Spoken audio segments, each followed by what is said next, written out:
Hello and welcome to the 1/106th of a second photography podcast. Sad times because I'm not on SoundCloud anymore, but you'll find the podcast on Anchor and all the main sites. Today's episode is called Gear Mistakes. And like many photographers, I probably make quite a lot of gear mistakes. We're all guilty of it. But I've thought about my top 5 gear mistakes, the mistakes I've made, and how I hope no one else will make them. So I'm just go through these gear mistakes. There have no doubt been more, but these were the ones that were on the forefront of my mind. Light wands is my first gear mistake. A few years ago when the Westcott Ice Light came out, light wands were really big and everyone was making light wands and they're really good. Then they're not going to be massive illumination, but they're good, they're portable, they're light. So I got one and I liked it. So I got another one and that was good as well.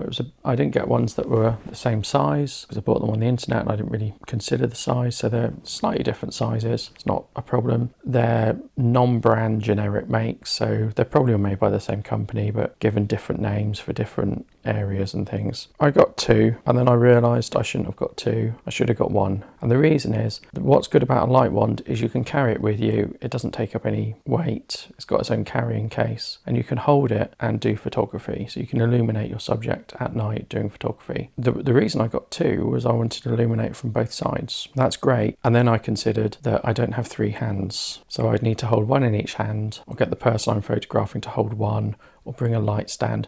And all of a sudden, the attraction of a light wand, which is it's lightweight, it's speedy, it's quick, it's easy, goes out the window because you're bringing a light stand or a tripod to put your camera on so you can hold 2, or getting someone else to do it. So I really didn't need to. I realised that very early on, and then I'll be honest, I forgot about the light wands altogether, simply because they were at the back of my mind. So as good as they are, it was a mistake to get 2.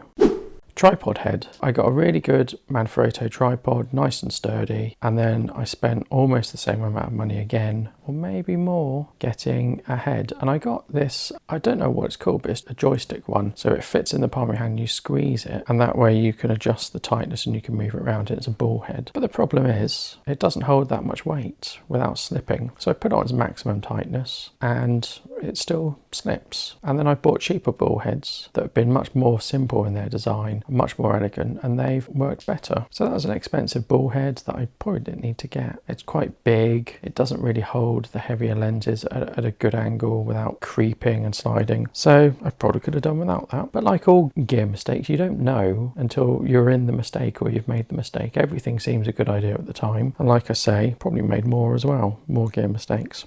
Number 3 is Westcott soft boxes and octaboxes. I really like these umbrella soft boxes that Westcott do. So they fold down into a small tube. I provided my own tubes, I didn't get one from the company, but they fold down like an umbrella and then you pull them up like an umbrella and you've got a big soft box. And on the inside it's all reflective material and then you've got a soft covering to diffuse the light.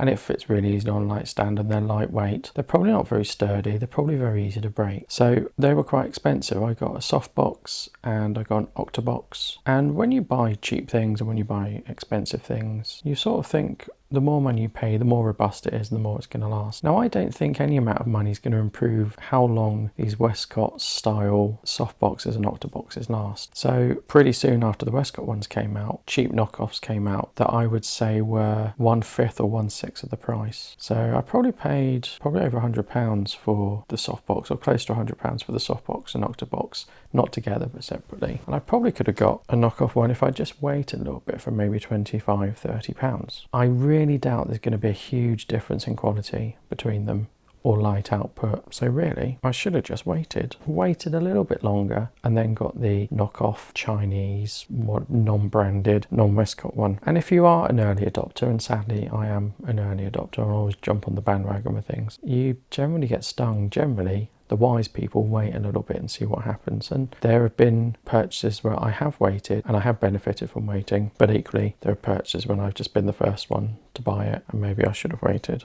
First generation LEDs are my next one. Now when LEDs came out, in fact before LEDs came out, you had hot lights, and these were lights that you plugged in and they gave out a tremendous amount of light, but they got hot, and they were hot to the touch because they gave out a lot of light, but they gave out a lot of heat as well. So they weren't great, you needed gloves to use them, and I had some cheap hot lights and they were okay for video, but you had to be really careful around them because they were hot. And then LEDs came out and they brought this promise of cool running lights and lightweight lights and things like that. So I used it mainly for video, and I bought some and they were okay, but they never had a great power output and they were bulky, and I could never quite find the right batteries for them. And it's only recently that I've properly got into Sony MPF series of batteries. I've always had them or tried to charge them, but I've recently got a decent charger, which means I can charge them properly, quickly, and charge 2 at a time as well. So they're now more useful, but when these LEDs first came out, they either ran on 10 AA batteries and they just ate through the batteries really quickly, or they ran on Sony MPF style batteries and those took forever to charge. They sometimes didn't work. The ones I bought were plagued by reliability issues, or they were quite pricey but they didn't give a great light output. So I got a Manfrotto one which was okay and you could use it as a flash, but the light output was never really what I'd expected from it. It's only recently that LEDs have got better in their light output and the quality of light that they give, and even now they're no way as good as a flash. You need a really big unit to compete with a flash, but they are better, and certainly you can run them off USB now, and USB-C, one of them runs off, and you can charge them, and most of them have got their own internal batteries. But I do regret purchasing those first generation ones that really weren't that good. And probably my last gear mistake that comes to my mind was a lens. And quite often I'm quite into lenses. Lenses are good.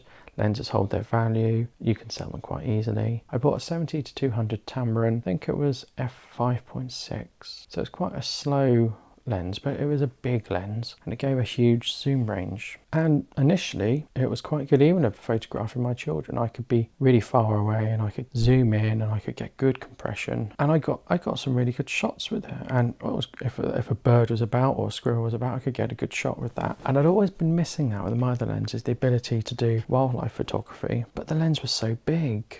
It was so cumbersome. You really did look like a professional idiot or a professional photographer, one of the two. I probably looked more like a professional idiot, but I couldn't really carry it around. I think I bought a special sling to put it in because the lens was so big.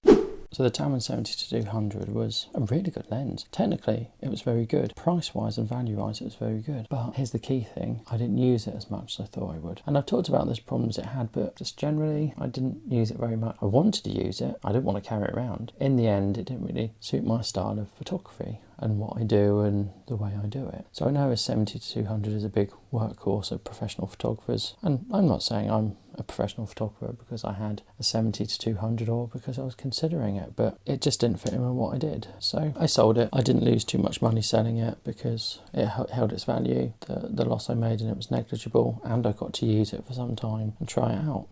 So what sort of things can we glean from my gear mistakes? Well, don't forget, we always hear it, gear is gear. Ask yourself, do you need it? Ask yourself, why do you want it? And try and figure out if what you've got can do the job. And we're all guilty of maybe buying just that little extra thing. And don't get me wrong, buying lots of gear does mean you do things faster. I'm a believer in that. You can get better outputs if you have gear. You can do things quicker if you have better gear. Things are more reliable. But if you're doing it as a hobby, does that matter? If your job doesn't rely on it, does it matter? And most likely the answer is no. And the time saving you get, is it worth the money? Might save you 10 minutes, but it might cost £4,000 more. Might save you 30 seconds. You've got to ask yourself whether it's worth it, and probably for the hobbyist photographer, it's not. I know if you buy enough gear from manufacturers, you're eligible to go into their professional services program. Now, for a professional, that's probably worth it. But for me, it's probably not worth it. Other hobbyist photographers, it's probably not worth it. So that consideration makes buying certain types of gear suitable for professionals, but probably not for hobbyists. You should probably avoid being the first one to buy something and being an early adopter. And when I say the first one, I don't mean queuing up outside the Apple store in the first 10 who has the new iPhone. I'm talking about just being an early adopter and taking to a new technology when it's in its infancy, when it's been through a few development life cycles and people know what to expect and have refined it and have done various upgrades, and third-party products have come out to support it. That's probably the time you should be considering buying something. And I've been an early adopter on many things. I was an early adopter on Blu-ray. Now, I haven't regretted that. I've stuck with my Blu-ray player and I do buy Blu-rays and I'm quite happy with Blu-rays. Had I waited, they might have come down a little bit in price. So there are benefits to holding off your purchase. If you are going to buy gear, gear can change price with the seasons. I've done an episode on getting the best value for money for buying gear. So if you are going to buy a very expensive lens, wait till the summer or wait till Christmas. If you buy in the summer, you'll probably be eligible for one of the manufacturer's summer cashback offers. All the manufacturers do this. They give cashback and they generally do it in the summer,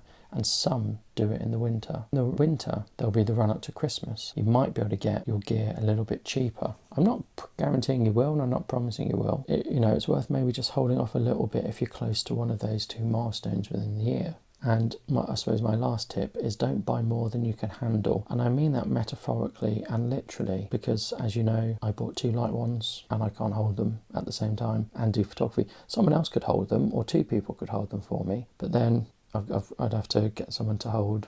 They're effectively becoming a light stand, that person. I need to get 2 people to do that, or 1 person to do it while I hold the other. So don't buy more than you can handle. And don't forget all the storage if you buy loads and loads of gear as well. So it's with regret that I talk about the mistakes I've made in purchasing gear, and with a humble heart, I suppose. But I hope you take some solace from my mistakes and don't repeat them. I think if I was buying my gear again, I might just buy a 24-70L lens and a DSLR, and that would probably cover me for most things, and an expensive smartphone, and I'd probably be okay for everything. But I've sort of gone about things a different way, as I've talked about in other episodes. Do let me know your thoughts though, and don't forget to subscribe to the podcast on Apple iTunes. Thank you. Goodbye.